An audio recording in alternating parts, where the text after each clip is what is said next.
प्रणिपात वासुदेव।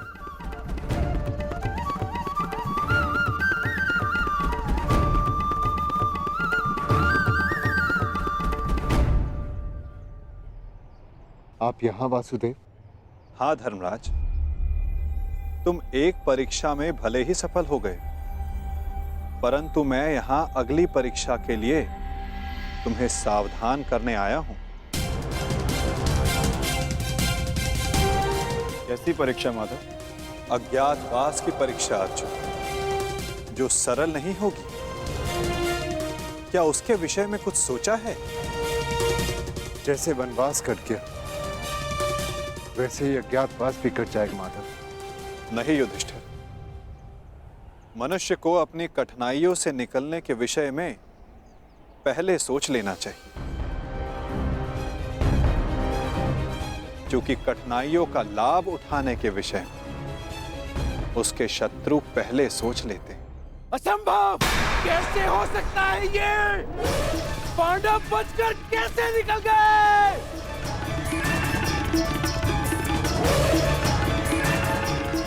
दिग्विजय प्राप्त कर ली, चारों दिशाएं जीत ली, परंतु हर बार पांडवों से क्यों हार जाते हो तुम?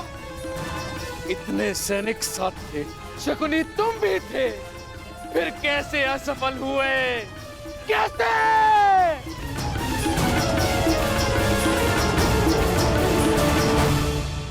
रुष्ट ना होइए महाराज, हम असफल नहीं हुए, क्योंकि पांडवों का अज्ञातवास भंग हो चुका है।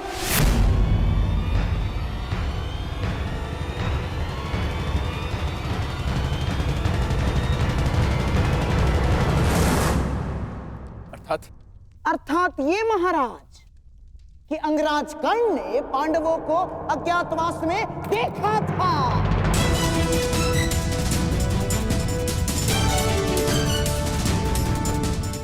इसीलिए नीति अनुसार पांडवों का अज्ञातवास भंग हो चुका है।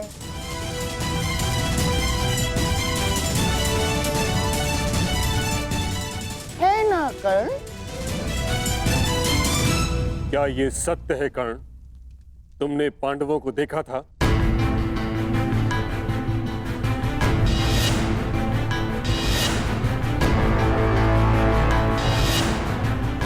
जानता हूं पुत्र, तुमने अवश्य पांडवों को देखा है, परंतु अब समय है कि उनके विरुद्ध एक और अधर्म को होने से रोका जा सके।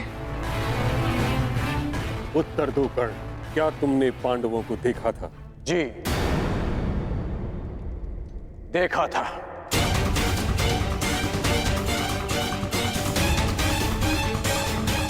क्या तुम्हारी बात का सत्यापन करने के लिए कोई साक्ष्य है? नहीं। ऐसा क्यों? जब तक सैनिक वहां पहुंचे, पांडव वहां से जा चुके थे और मैंने गांधार राज और युवराज को बताया था कि पांडव मेरे समक्ष खड़े हैं, परंतु उन्होंने मेरी बात का विश्वास नहीं किया और दूसरी ओर चले गए। गांधार राज, अज्ञातवास के नियमों के अनुसार साक्ष्य को कुरुकुल के किसी सदस्य का समर्थन होना चाहिए। अंगराज के साक्ष्य होने पर किसका समर्थन है उन्हें?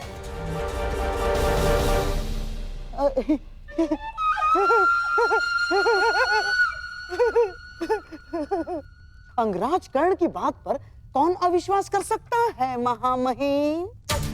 और उनके साक्ष्य होने पर स्वयं कुरुवंश के सम्राट दुर्योधन का समर्थन भी है, हैं? हाँ, मुझे अपने मित्र कर्ण के ऊपर पूर्ण विश्वास है।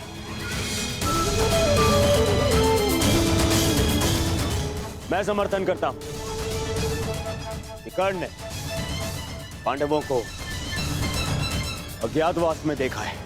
युवराज, यदि तुम्हें विश्वास था तो कर्ण की बात ना मानकर दूसरी ओर क्यों चले गए? और आप गांधार राज, यदि आपको कर्ण की बातों पर विश्वास था तो आप उसके पास क्यों नहीं गए? इसका अर्थ यह है कि आपको कर्ण पर विश्वास नहीं था, अर्थात अज्ञातवास भंग नहीं हुआ।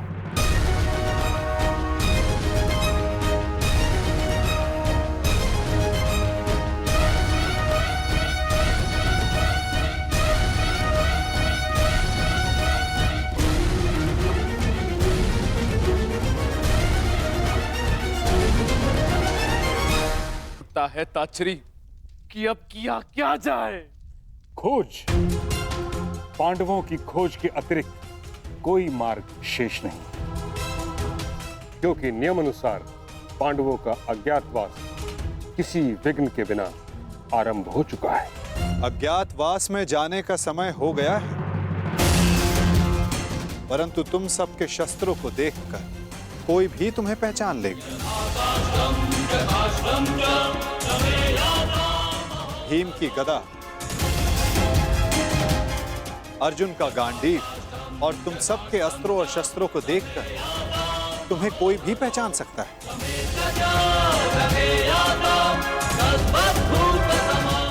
इसीलिए जाने से पूर्व इन्हें छिपा देना आवश्यक है। परंतु कहां माधव? यदि किसी ने यह शस्त्र ढूंढ लिए तो कोई भी स्थान सुरक्षित नहीं है। स्थान सुरक्षित नहीं होता अर्जुन, स्थान सुरक्षित किया जाता है। मैं समझा नहीं माधव। अपने अस्त्रों और शस्त्रों को नीचे रखो।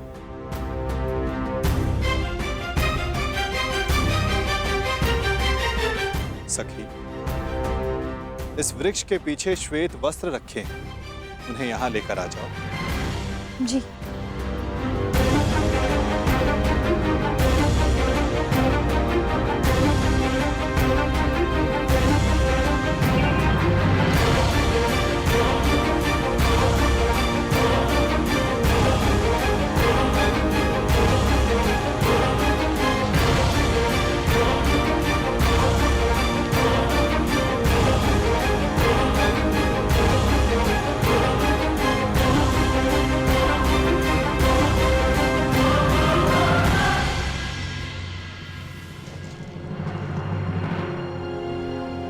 अब जो भी इसे देखेगा उसे यह प्रतीत होगा कि ये एक मृत शरीर है।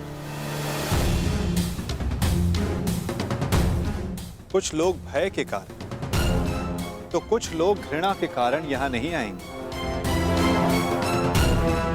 इस शमी के वृक्ष पर 1 वर्ष तक ये अस्त्र और शस्त्र सुरक्षित रहेंगे। परंतु अब सबसे महत्वपूर्ण प्रश्न ये खड़ा होता है कि अज्ञातवास में जाओगे कहां?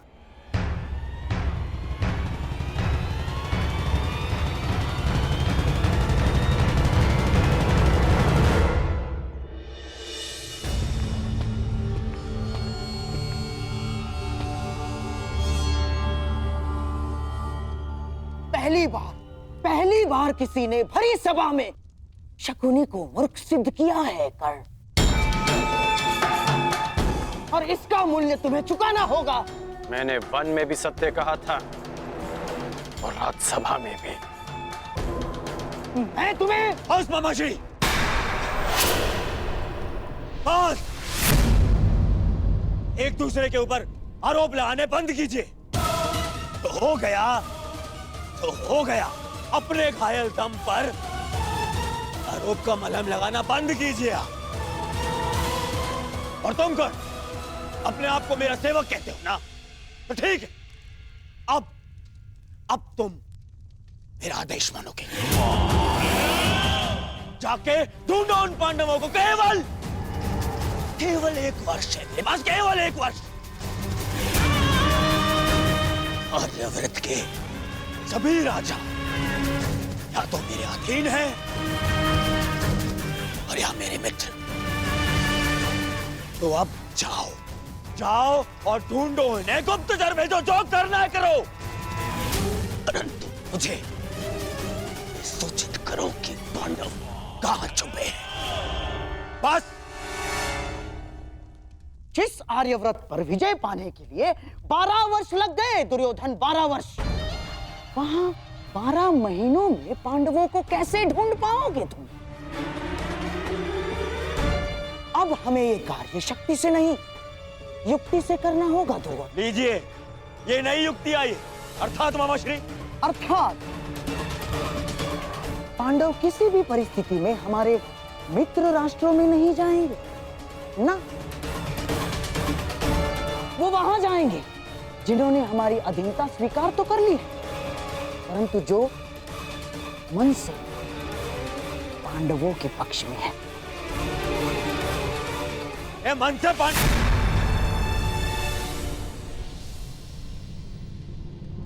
द्वारका। दुर्योधन को लगेगा कि तुम सब द्वारिका में छिपे हो, इसलिए वो अपने गुप्तचर द्वारिका और तुम्हारे मित्र राजाओं के यहाँ भेजेगा। और यदि वो कहीं असावधान होगा तो केवल उस स्थान पर जहां स्वयं उसके मित्र हैं, क्योंकि मनुष्य अपनी खोई हुई वस्तु कभी अपने ही आंचल में नहीं ढूंढता। मैं समझा नहीं, आपका संकेत क्या है वासुदेव? तुम विराट नगर जाओ युधिष्ठिर। विराट नगर के राजा केवल नाम के राजा हैं और वहां पर शासन रानी सुदेशना के भाई कीचक का चलता है। और कीचक दुर्योधन का सबसे परम मित्र है, इसलिए दुर्योधन कभी सोच ही नहीं पाएगा कि तुम सब वहां छिपे हो। सूर्य भले ही मेघों में छिपा, परंतु उसका तेज बाहर आ ही जाता है। ठीक उसी प्रकार मनुष्य भी प्रकृति से भिन्न व्यवहार नहीं कर सकता दुर्योधन, है ना?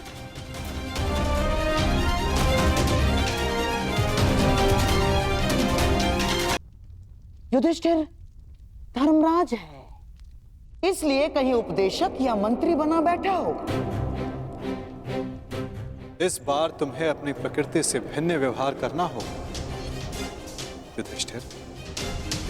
तुम कंक के नाम से राजा विराट से मिलोगे और तुम वो कार्य करोगे जो तुम जीवन में कभी नहीं करना चाहते। तुम राजा विराट के साथ चौसर खेलोगे।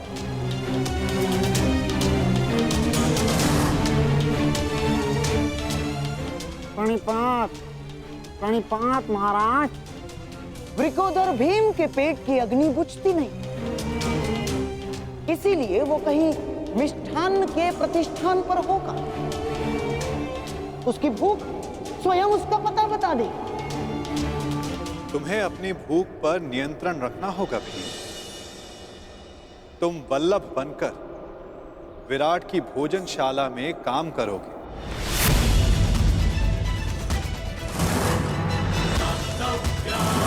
और अपनी भूख पर कड़ा नियंत्रण रखोगे।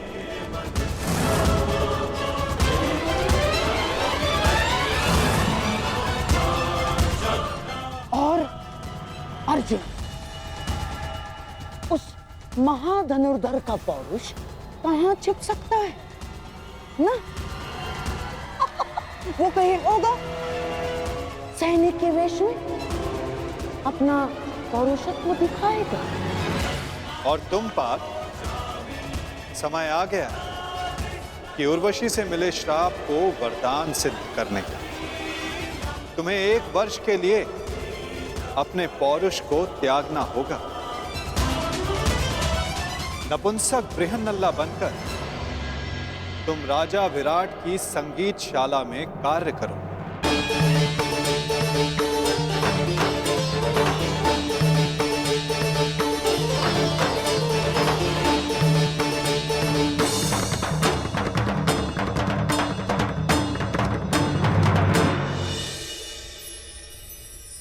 अति उत्तम बृहन्नला,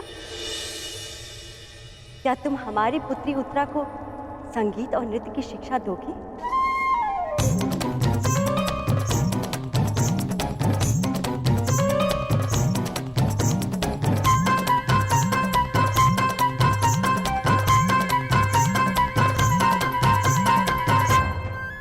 अवश्य महारानी, मैं आपकी अपेक्षाओं पर खरी उतरूंगी।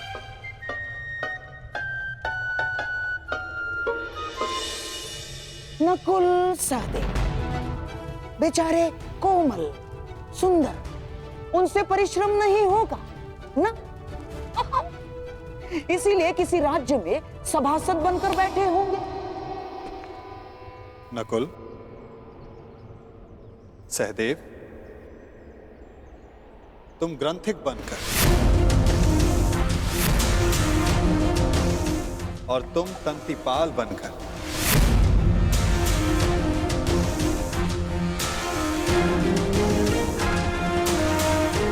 विराट नगर की गौशाला और अश्वशाला में कार्य करो।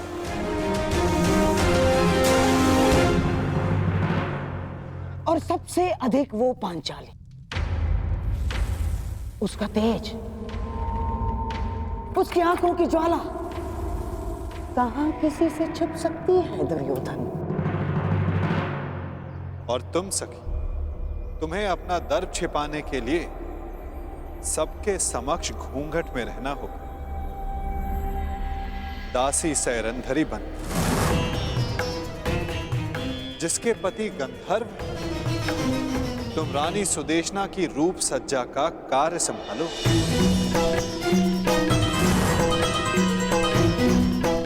सायरंदरी, ये तो अति उत्तम है कि तुम सदा घूंघट में ही रहोगी, क्योंकि हम नहीं चाहते कि तुम्हारा रूप देखकर विराट राज्य तुम्हारे वश में हो।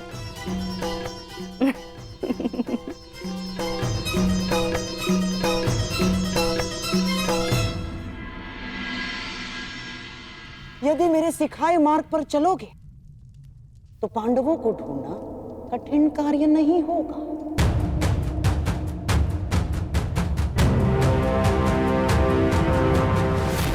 भूल कर रहे हो गांधार राज, पांडव पकड़ में नहीं आएंगे, क्योंकि वो वासुदेव के दिखाए मार्ग पर चल रहे हैं।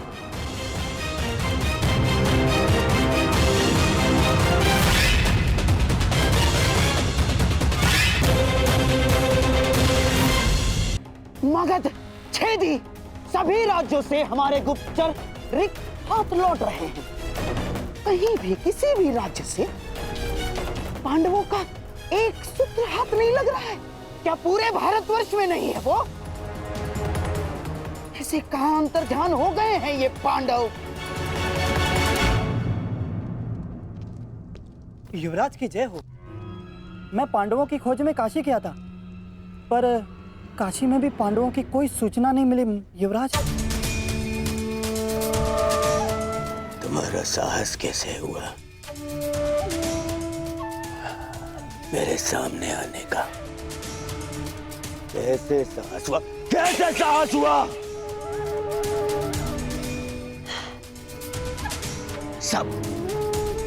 सब मेरी असफलता का संदेश देने क्यों चले आते हैं? क्यों? और तुम्हें तो मैं शिवराज, ये गुप्तचर है, केवल अपना कार्य पूर्ण कर रहा है। इससे मैं शांत हो जाइए शिवराज, शांत हो जाइए। अरे कैसे शांत हो जाऊं? 10 माह बीत चुके हैं, 10 माह बीत चुके हैं अज्ञातवास को। केवल 2 माह शेष हैं, 60 दिन। अब तक उन पांडवों की सूचना नहीं मिली तो आगे क्या मिलेगी? और तुम अब तक यहीं खड़े हो, इससे पहले कि मैं तुम्हारा वध कर दूं। चले जाओ यहां से, जाओ।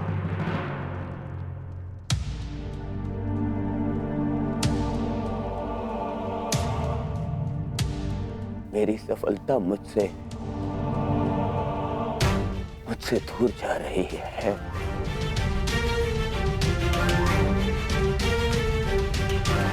और मेरा मित्र तो मुझसे पहले ही दूर जा चुका है।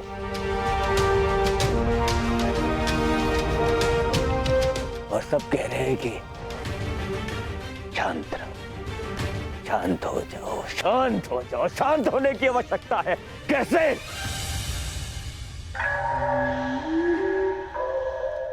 शांत होने की कोई आवश्यकता नहीं है दुर्योधन, क्योंकि मनुष्य का क्रोध ही उसके लक्ष्य प्राप्ति के लिए उसका उत्साह बढ़ाता है। परंतु हाँ, क्रोध ही दोधारी तलवार है दुर्योधन। नियंत्रण में रहे तो शत्रु का नाश कर सकती है, और यदि अनियंत्रित हो तो स्वयं को घायल कर सकती है। इसलिए तुम्हारी यह क्रोध शक्ति पांडवों को ढूंढने में लगाओ। पर कहा मामा जी, कहां ढूंढे उन पांडवों को? हर ग्राम, हर नगर ढूंढ लिया, जहां संभावना थी वो हर राज्य ढूंढ लिया, परंतु वो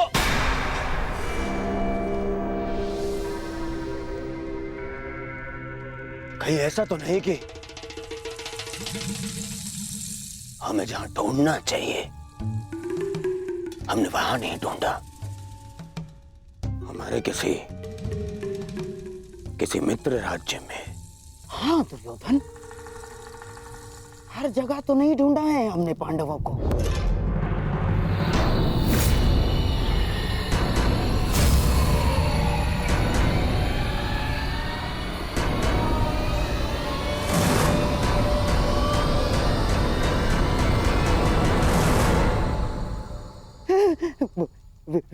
विराट,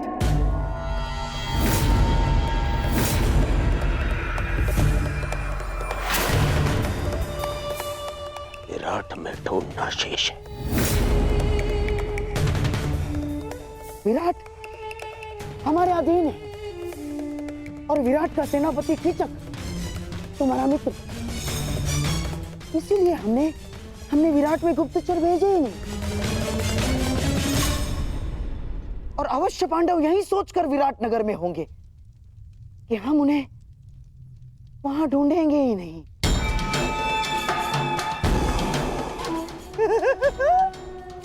परंतु अब पांडव बचेंगे ही नहीं दुर्योधन। आज ही मैं अपने गुप्तचरों को विराट जाने की आज्ञा देता हूं, आज ही। नहीं,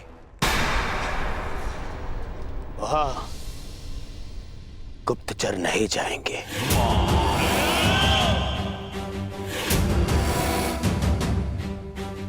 वहां हम स्वयं जाएंगे, और फिर पितामह को बोलने का अवसर भी नहीं मिलेगा, क्योंकि इस बार उन पांडवों का अज्ञातवास टूटने का साक्षी मैं स्वयं रहूंगा।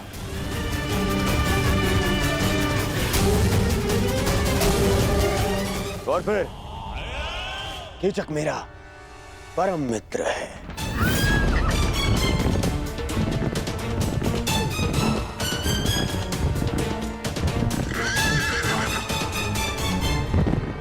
वो अवश्य मेरी सहायता करेगा।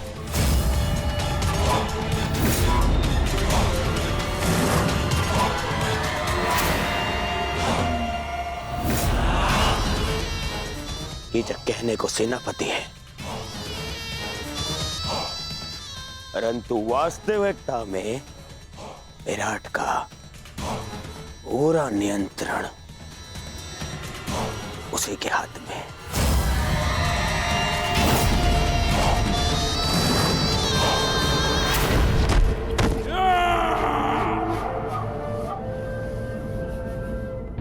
और जब तक वो पांडव नहीं मिल जाते, हम कीचक के साथ विराट में ही रहेंगे।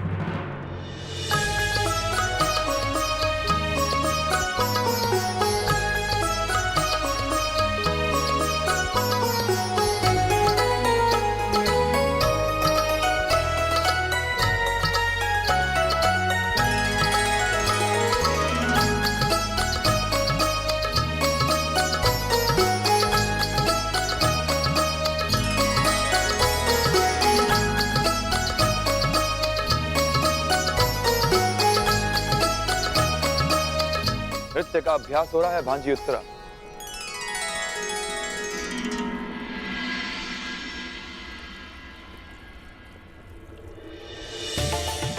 महावश्री,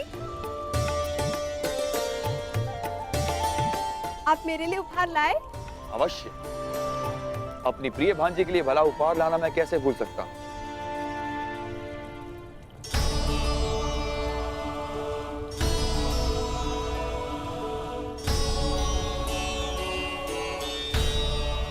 ये क्या मामाश्री, फिर से वस्त्र? ये कोई साधारण वस्त्र नहीं है उत्तरा।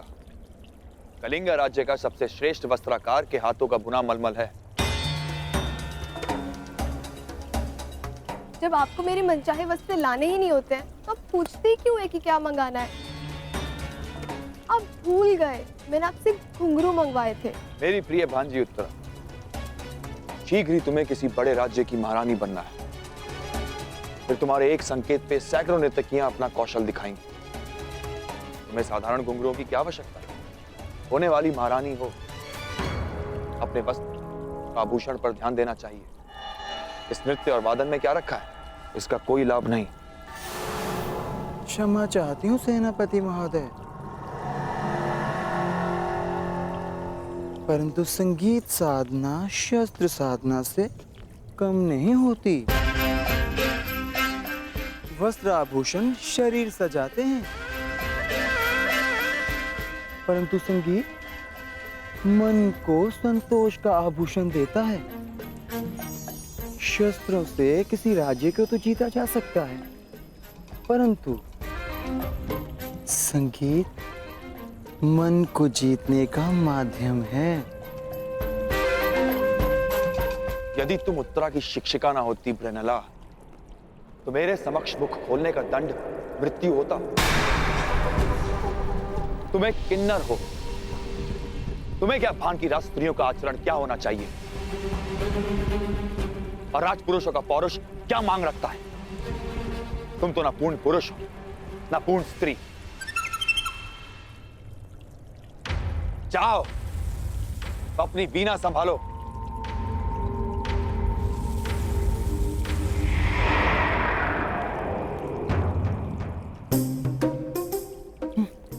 चलिए राजकुमारी, अभ्यास पुनः प्रारंभ करते हैं।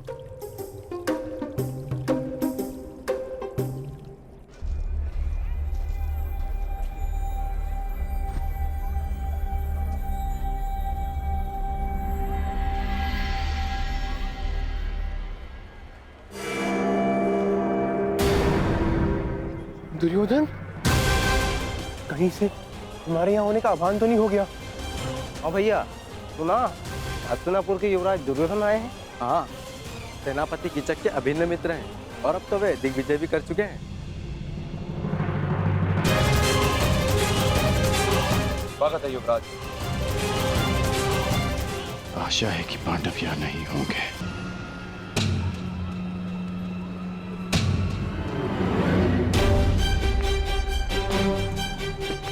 मुझे बाकियों को भी जाकर सावधान करना होगा। कदाचित दुर्योधन को सूचना मिल चुकी है कि हम यहाँ पर हैं। राजमहल की ओर बढ़ रहे हैं, अर्थात भ्राता युधिष्ठिर संकट में है। सर्वप्रथम मुझे उन्हें जाकर सावधान करना होगा।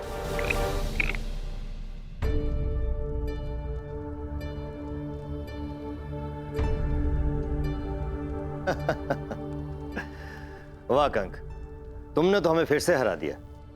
तुम तो द्यूत में बड़े ही प्रवीण हो। इसमें कौन सी बड़ी बात है पिताश्री? द्यूत तो भाग्य का खेल है। नहीं पुत्र उत्तर, कंक केवल द्यूत ही नहीं जानते, कभी इनके साथ समय व्यतीत करोगे तो स्वयं जानोगे। इन्हें नीति और दर्शन का बहुत गहरा ज्ञान है। कंक, कभी कभी राजकुमार उत्तर को भी तनिक ज्ञान दिया करो। मुझे उसकी कोई आवश्यकता नहीं, और वैसे भी राजकुमारों के लिए शस्त्र ज्ञान अधिक होता है, और जो कि मुझे मेरे मामा श्री कीचक भलीभांति सिखा रहे हैं। आप जानते हैं कंक महोदय, मेरे मामा श्री युद्ध में अपराजय हैं। उनकी तुलना महाबली भीष्म, बलराम और महाबलशाली भीम से की जाती है। देखना, मैं भी एक दिन उन्हीं की तरह बलशाली बनूंगा। नहीं राजकुमार उत्तर, एक महान राजा बनने के लिए बल से अधिक नीति और न्याय का ज्ञान होना अति आवश्यक है। प्रजा को कैसे सुखी रखना है, ऐसी भावना अधिक आवश्यक है। परंतु पिताश्री, बिना बल के प्रजा की रक्षा कैसे की जा सकती है? प्रणिपात महाराज, कुमार के धनुर्अभ्यास का समय हो गया है।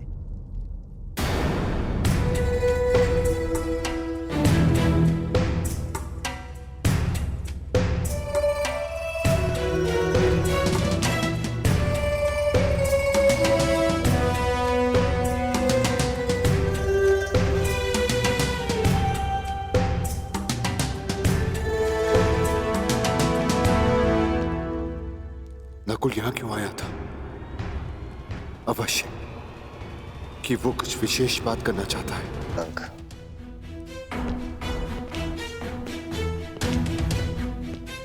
क्यों महाराज?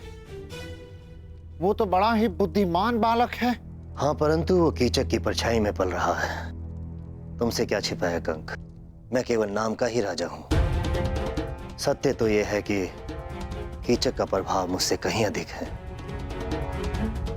मेरी प्रजा, मेरी सेना और स्वयं मैं भी उससे बहुत भयभीत हैं। चिंता रहती है कि कहीं राजकुमार उत्तर भी कीचक के साथ रहते रहते उसकी तरह क्रूर ना बन जाए, या यूं कहूं कि कीचक उसे राजा बनने ही ना दे। तो अपने पिता होने का कर्तव्य निभाइए महाराज। उत्तर को कीचक से दूर रखें, उसे अच्छी संगति दे महाराज। वही तो करने में समर्थ हूं कंक। मेरा किसी पर कोई नियंत्रण नहीं। मैं केवल राजमुकुट पहनता हूं। वास्तव में राजा की शक्तियों का उपयोग तो कीचक ही करता है। नियंत्रण खोकर सब कुछ हार जाने की पीड़ा क्या होती है, असहाय होने की पीड़ा का अनुभव क्या होता है, वो तुम नहीं समझोगे कंक।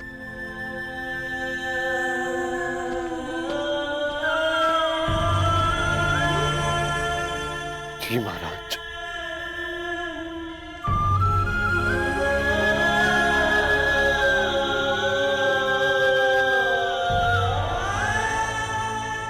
क्योंकि मैं आपकी पीड़ा समझ सकता हूं। युद्ध में हारने का, असहाय होकर सब कुछ खो देने का अनुभव है मुझे।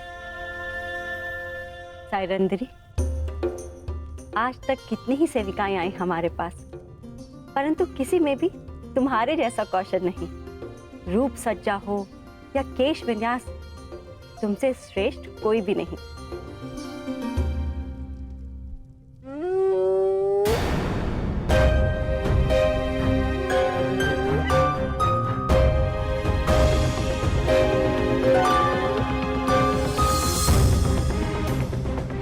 श्रृंगार पूर्ण हुआ महारानी, आगे दीजिए, बहुत काम शेष है। अरे अभी कहाँ? हमें हमारे अन्य आभूषण कौन पहनाएगा? जी। उपहास कर रहे हैं हम।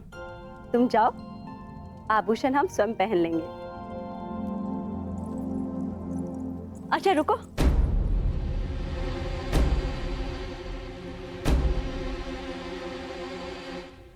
एक बात बताओ। हम कब से तुमसे एक प्रश्न पूछना चाह रहे थे। तुम्हें इतना अच्छा श्रृंगार आता है, तुम स्वयं इतनी रूपवती हो, अपना ध्यान क्यों नहीं रखती? ये देखो कितने सुंदर केश हैं तुम्हारे, इसे खुला क्यों रखा है?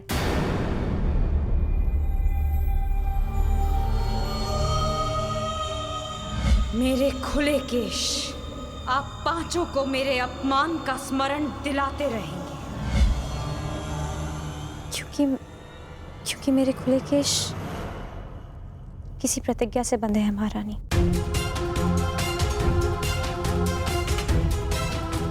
ऐसी कौन सी भीष्म प्रतिज्ञा है कि इतने सुंदर केश बांधे भी ना जा सके? महारानी की जय हो। सेनापति कीचक पधार रहे हैं। कीचक हमारा भाई? वाह, एक और विजय कर आया। हमें शीघ्र ही तैयार होना पड़ेगा। एकांत, मैं तुमसे श्रेष्ठ हूँ? नहीं, मैं हूँ। तुम्हें वीणा बजाने और नृत्य के अतिरिक्त आता ही क्या है? राजकुल के सदस्यों को युद्ध ज्ञान होना अधिक आवश्यक है। हाँ, बड़ा आया योद्धा। तुम्हें ठीक से तलवार पकड़नी तो आती नहीं है। अच्छा, मुझे सब आता है। चलो, कौन श्रेष्ठ है इसका निर्णय इस प्रदा से हो जाए। मेरे साथ अश्वरोहण की चुनौती स्वीकार करती हो? हाँ हाँ, चलो। तुम्हें दिखा भी दूंगी कि मुझे वीणा बजाने के अतिरिक्त बहुत कुछ आता है। सावधान रहिएगा राजकुमारी। हाँ।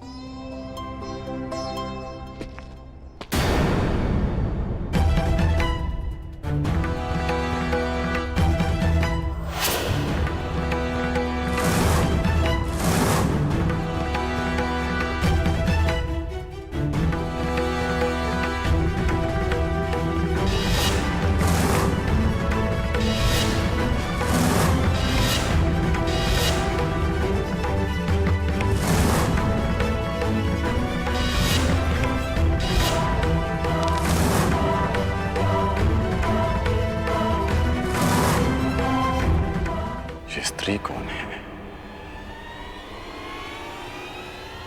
इसके हाव भाव क्यों मुझे किसी का स्मरण करा रहे हैं, जैसे मैं इसे जानता हूं।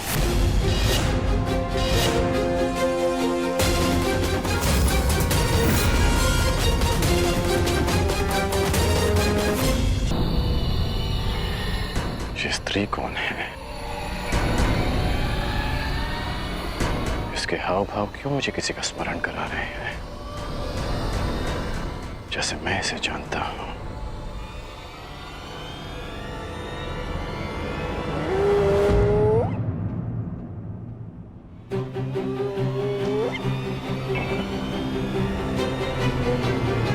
कर्ण,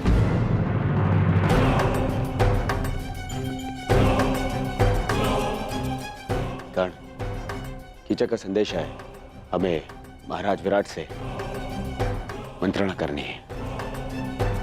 आओ। क्या हुआ? संकट में संदेश क्यों भेजा? संकट नहीं भ्राताश्री, महासंकट। किस महासंकट की बात कर रहे हो अनुज? दुर्योधन गंधार राज और कर्ण के साथ विराटनगर पहुंच चुका है और सुना है कि सेनापति कीचक भी उनका मित्र है। वो अवश्य हमारी खोज में आया होगा। हम ऐसा नहीं होने दे सकते। 13 वर्ष पूर्व होने में 2 महाशेष हैं। किसी भी परिस्थिति में हमें हमारी पहचान छिपानी होगी। इसलिए मैंने आप सबको संकट का संदेश भेजा था। पांचाली कहाँ है? उसे संकेत भेजा? मैंने महारानी के कक्ष के बाहर जाकर पुकार लगाई थी। अवश्य पांचाली ने सुनी होगी। तो फिर पांचाली यहाँ आई क्यों नहीं?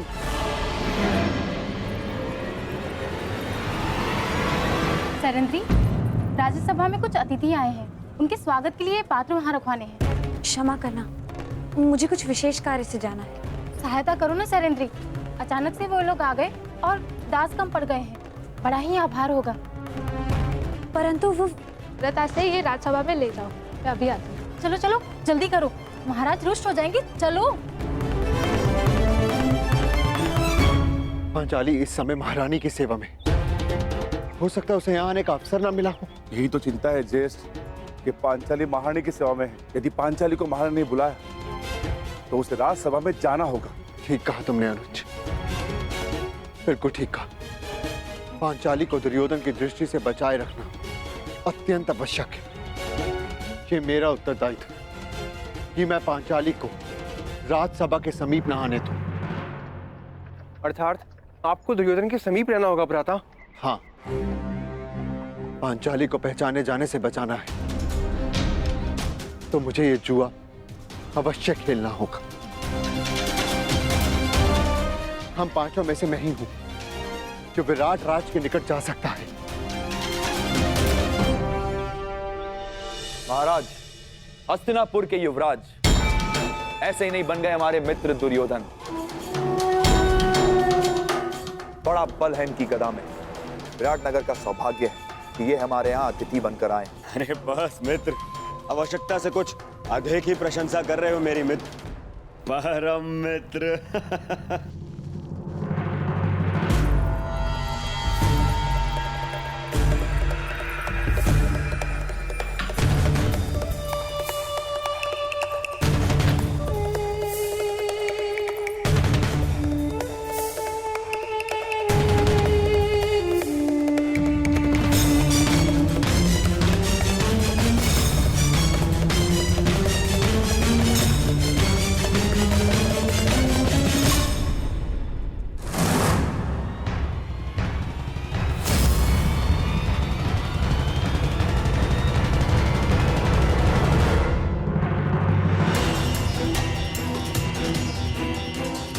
कहाँ जा रहे हो भीम? राजसभा में आपके साथ ज्येष्ठ। नहीं भीम, तुम सदा अति चिंतित और अति उत्साही हो जाते हो और ये दोनों ही अवस्था हमारे लिए घातक है। यदि पांचाली राजसभा में तो उसकी सुरक्षा का उत्तरदायित्व मेरा है भीम। तुम बस सतर्क रहो, जाओ जाकर रसोई घर में मेरे लौटने की प्रतीक्षा कर, मैं वहां पर पहुंचता हूं। बस सावधान रहना, सावधान। ज्येष्ठ, सदा प्रतीक्षा ही तो करता रहा हूं मैं। हस्तिनापुर की राजसभा में आपके विजय की प्रतीक्षा करता रहा। परिणाम क्या निकला आप स्वयं जानते हैं। मैं अपनी भूल स्वीकारता हूं भीम, परंतु कभी कभी आक्रामक होने के स्थान पर पीछे हट जाना ही श्रेयस्कर होता है भीम। हस्तिनापुर की राजसभा में जो कुछ हुआ उसके प्रतिकार के लिए लगभग 13 वर्ष हमने कष्ट सहे हैं भीम, और पांचाली ने भी। यदि तुम इस समय दुर्योधन के समक्ष प्रस्तुत हुए तो हमारी 13 वर्षों की तपस्या भंग हो जाएगी भीम। हमने प्रतिज्ञा ली, हमें हमारी प्रतिज्ञा पूर्ण करनी है। तुम चिंता मत करो, मैं सब कुछ संभाल लूंगा भीम। मुझे आप पर विश्वास है ज्येष्ठ, मैं अवश्य प्रतीक्षा करूंगा, परंतु इस बार मैं शांत नहीं रहूंगा। यदि दुर्योधन ने कोई भी कुचक्र रचा तो शपथ है अपनी प्रतिज्ञा की, भीम प्रस्तुत होगा, चाहे फिर से 12 वर्ष का वनवास क्यों ना भुगतना पड़े।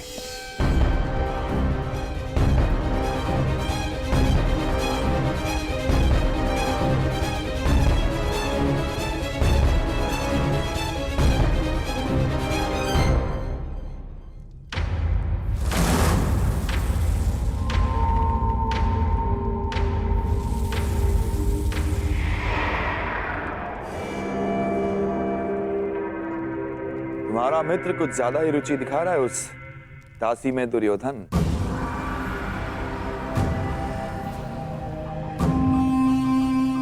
यदि ऐसा है तो युवराज के लिए इससे अधिक प्रसन्नता की बात क्या हो सकती है सेनापति कीचक। और वैसे भी अंगराज कर्ण अपने वचन के साथ साथ किसी व्यसन में भी रुचि रख रहे हैं। अच्छा है, आपका अतिथि है, आनंद करने दीजिए।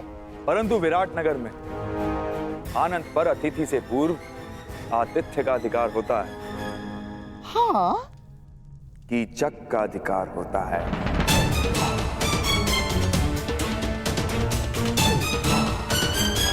है ना राजा?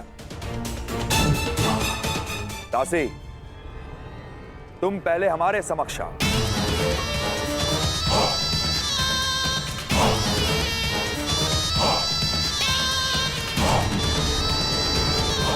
युवराज, दासी पहले हमारे पांव धो।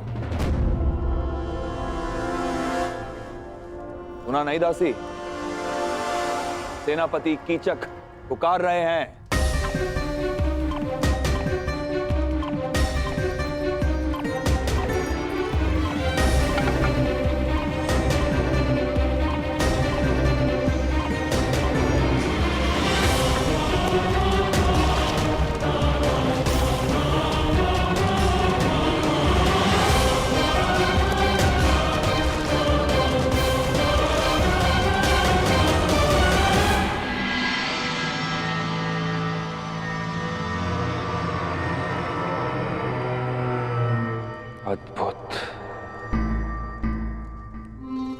राज्य में इतना सुंदर भोग्य है और मुझे ज्ञात ही नहीं।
नहीं देवी,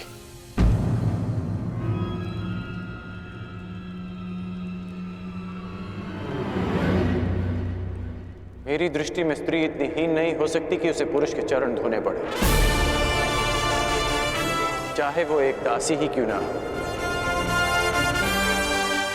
क्षमा कीजिएगा देवी, परंतु मैं अपने चरण स्वयं धो सकता हूं।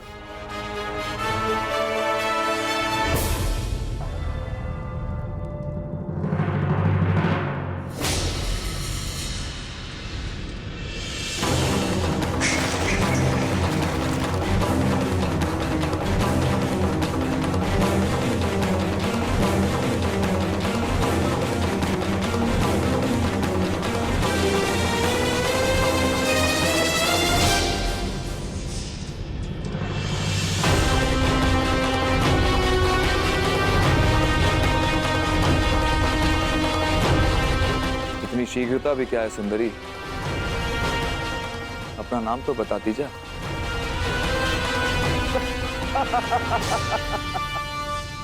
मित्र कीचक, तुम्हारा दुस्साहस बहुत मनोरंजक है।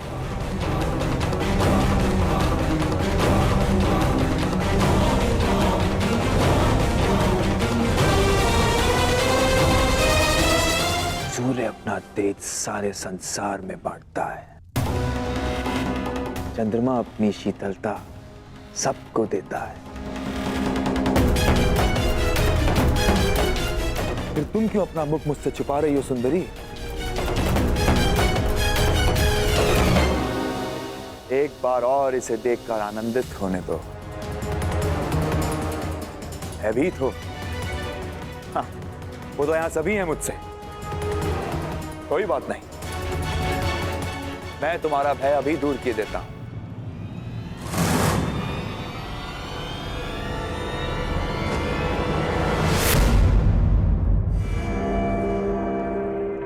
ओहो, विरोध करना भी जानती हो?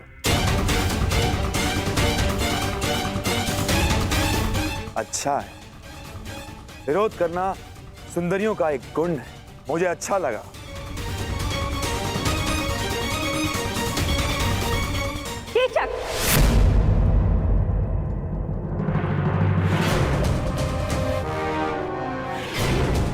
साइरंदरी हमारी सेवा में है और सुरक्षा में भी। उसकी सुरक्षा का वचन दिया है हमने।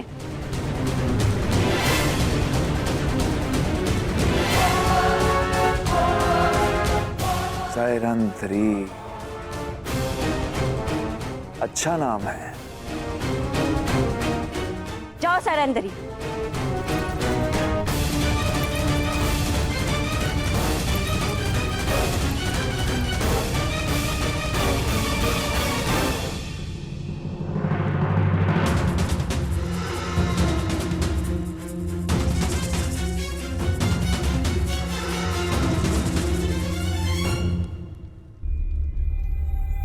पांचाली तो इनके साथ गई थी, तो फिर कहाँ रह गई? सैरंधी नहीं आई?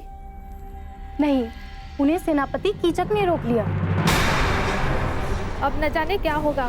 सेनापति कीचक की दृष्टि जिस स्त्री पर पड़ती है उसे वो मैला करके ही छोड़ता है। क्षमा करना ज्येष्ठ, परंतु अब मैं अपना वचन नहीं।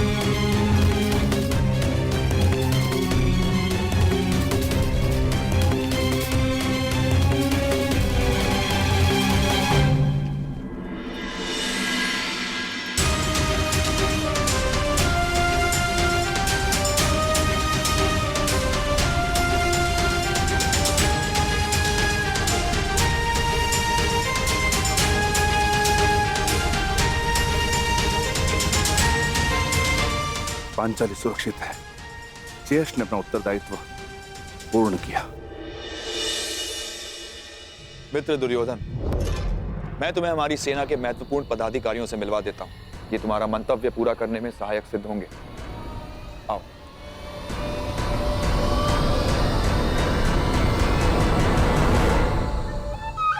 अंगराज, आप कृपया बाहर प्रतीक्षा कीजिए। मैं युवराज की सुरक्षा में आया हूँ। हाँ, तो युवराज का ही आदेश है। सेनापति कीचक के साथ वो एकांत में बात करना चाहते हैं। और हाँ, यदि आवश्यकता होगी सेवकों की, तो आपको बुलावा भेज दिया जाएगा। कृपया प्रस्थान करें।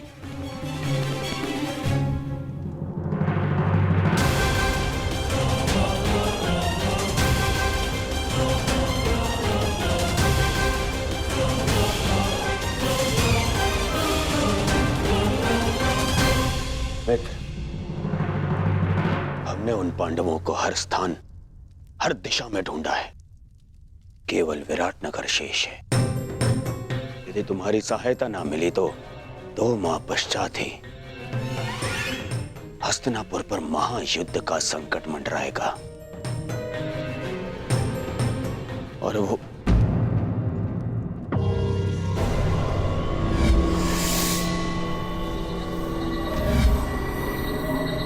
मित्र, कहां खोए हुए हो?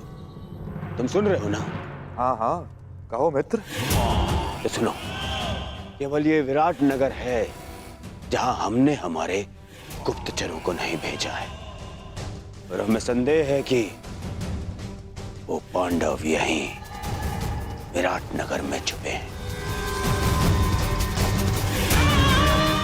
अब मैं तुम्हारी सहायता से उन पांडवों को ढूंढ निकालूंगा।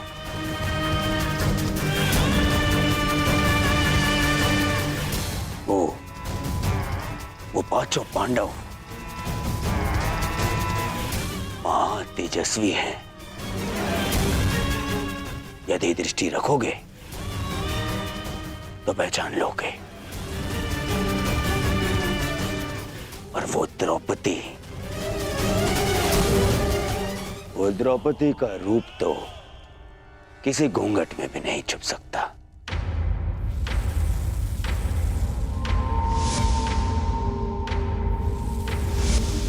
हाँ, कुछ सुंदरियों का रूप तो कोई घूंघट नहीं छिपा सकता। रूप के अतिरिक्त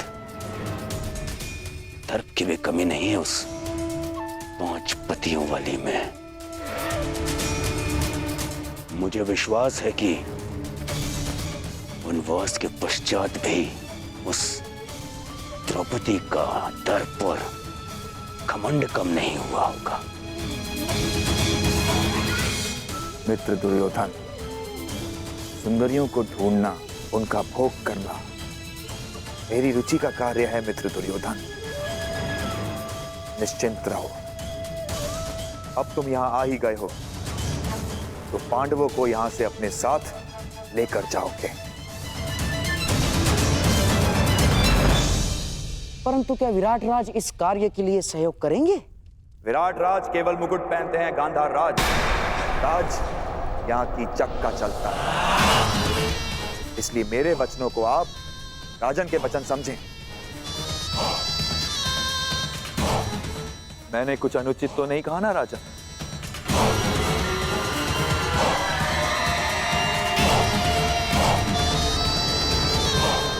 अब उस सुंदरी को ढूंढने का कार्य मैं पूर्ण करूंगा।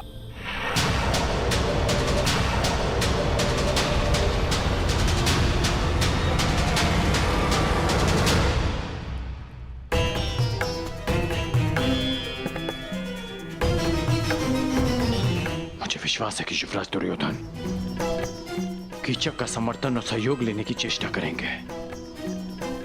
कदाचित पांडव मेरे समक्ष होते तो मैं उन्हें सावधान कर पाता, माता कुंती को दिया वचन पूर्ण कर पाता मैं।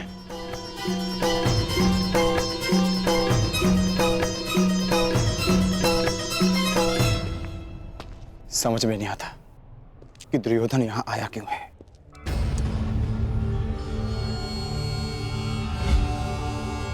ये तो वही है जिसे मैंने कुमार उत्तर का धनुष उठाते देखा था।